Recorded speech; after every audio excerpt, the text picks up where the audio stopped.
this annual Nick weekend. May we all come here together for the rest of our lives.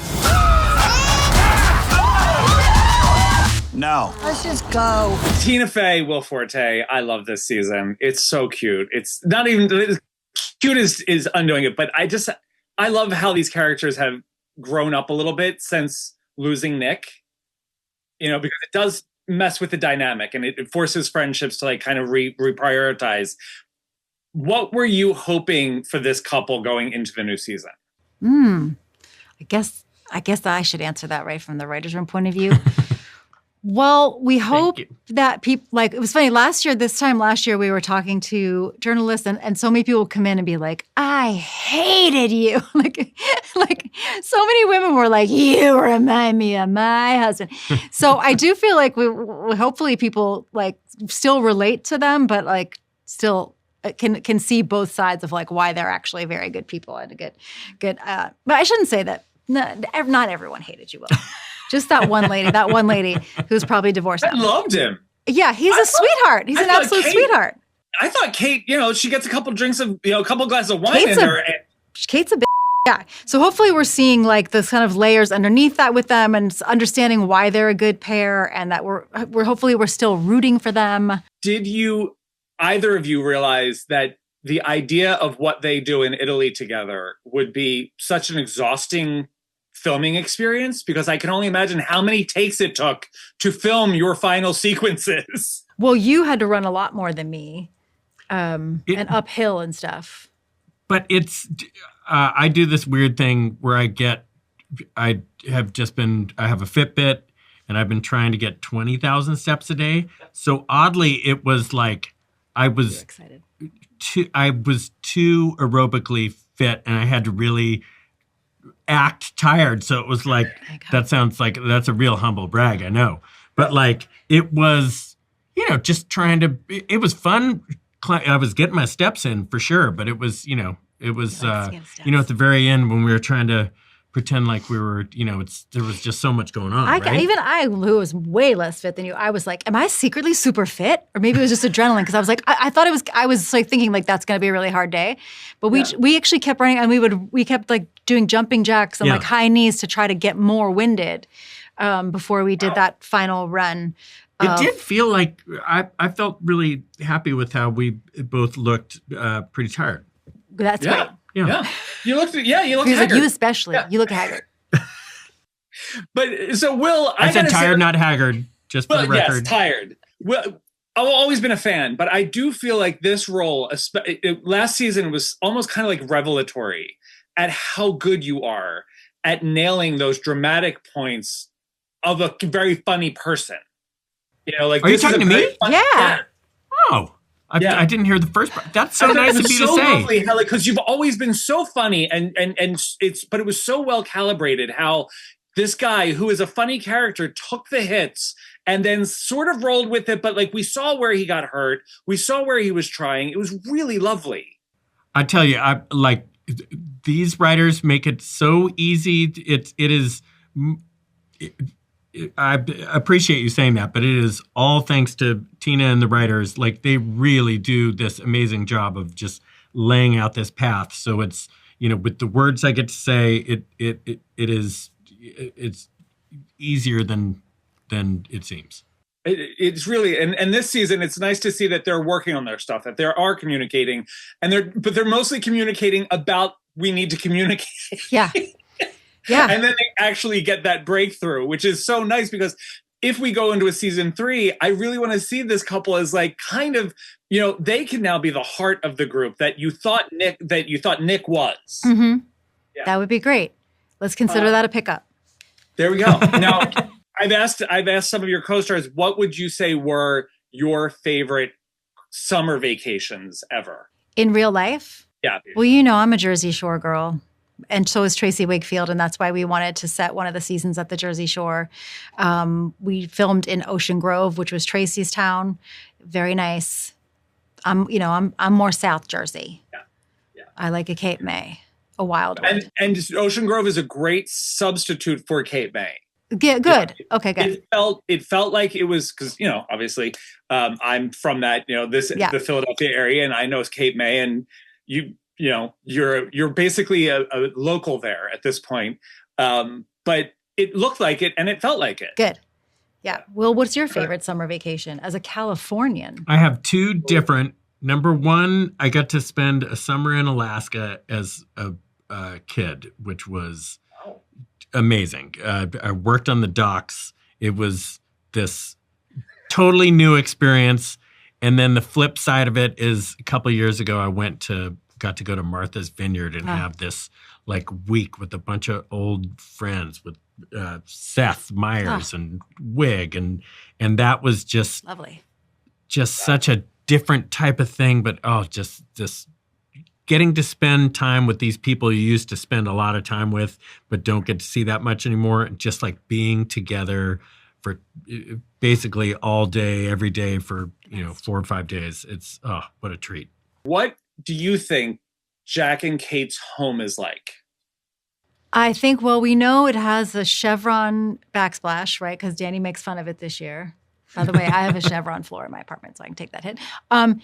Is a chevron the thing that's like New Orleans, the spike? No, that's Fleur de Lis. It's this. Oh, okay.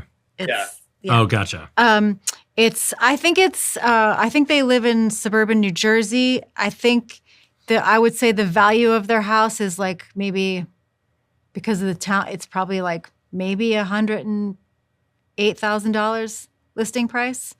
We have a raccoon issue, which I've told her that I'm going to deal with. That's right. We have black mold. We know we have black mold, and you haven't called the guy. I think it's cozy, but it's not chic. And where would you like to see these two, if you could, like if you did one episode per couple of their own vacation together, where would you send them? Oh, would I send these two on their own? I mean, they should just go to like a Sandals. That does sound right. right. So they don't have to worry about carrying cash. Right. And you get to, like, Jack would love talking to people. Yeah. They probably always kind of want to go to a Sandals or like a Disney cruise, and Danny's the one stopping it. Love the new season. I feel like everyone really has had great character growth in this season, starting with we get Anne 2.0. Is that how you do it? What do you think? Anne takes some big swings this year. Anne takes some very big swings this year. I mean, she has this core group of people that support her through these launches, right? And that's where the strength and the beauty comes from, and then the humor comes every time she crashes into a wall. And so don't worry, audience. There's plenty of crashing into walls for Anne. Anne 2.0 may not always work out how she thinks it's going to. But she's determined. Like, it feels like every episode she's saying, new Anne, this is a new me. That's it. Until she hits that wall, and then she has to regroup and then set herself off again. Did you or Erica, did either of you expect these two characters to actually come together so nicely, considering that they share this man and this loss? A lot of off-screen things have leaked into the show, energy-wise. And I think the writers can't help but see how Erica and I and all of us are off camera. And that just kind of had to happen, I think. That energy, it's too natural to not, also, where would the story be? You can't just constantly have that conflict that never, ever softens. There's humor and drama in both. Yeah. It also is such a fun, like, yin and yang moment where I feel like there's that great scene where you talk about I get to do something I'm good at by helping to raise this baby, which to me made all the sense in the world. I was like, yeah, it's probably terrible to like have to go on a date right now, but instead I get to do this. And Ginny gets incredible wisdom and insight from Anne, and Ginny in return at the end of the season is like, hey, you are still that wild, wonderful, crazy person. Like, that's still in you. Thank you for helping me mother this child, but now go forth, run into some more proverbial walls, so to speak. I think they really teach one another over the course of the season. Well, it was really great to watch Ginny learn how to set boundaries. Yeah. And to kind of grow up with and then also like foster this part of like what you would say to a child, like go out and play. You say that to Anne. Yes, yeah, totally. There was such a great, I remember we got the script for the summer episodes and Tina said my favorite moment is when you walk into the ocean with your little baby and you're by yourself. And we shot it that day like I was alone. It was just me, Tracy, and our incredible DP. And I remember having this feeling of like, oh my gosh, this is like the first time I've been alone with the baby. Just me. This is incredible. And I think I like fully cried when I handed the baby back to its parent because it just did. It felt like that sort of cathartic moment. And it was really special. Our writers did such a great job of tracking her journey into motherhood beautifully alongside her co-parent, so to speak. Right. And now Marco. Say something. What a delight. What an absolute delight you have been. Like, what a discovery. Yes! Right? To come into this show and just create such a beloved character. And then my favorite is that we get to see what he came from and what made him this lovely person. How was that for you, getting to like really go deep on him? Careful. He's a lot like Claude. My sister was like, I liked you, but I loved Claude the most. I have to thank the team, and by team I mean especially Tina, Tracy, and Lang, that really gave Claude a lot of meat to play with this season. And I will always be grateful for that. And also to end the journey is on in season 2 in his motherland, in my motherland especially. It was such a great gift and a blessing in a way. It just felt almost cathartic to end the season and the production. We shot really the last 2 episodes at the end of production in Italy, and to share it with them, to share it with the character with the characters, and the man with his friends.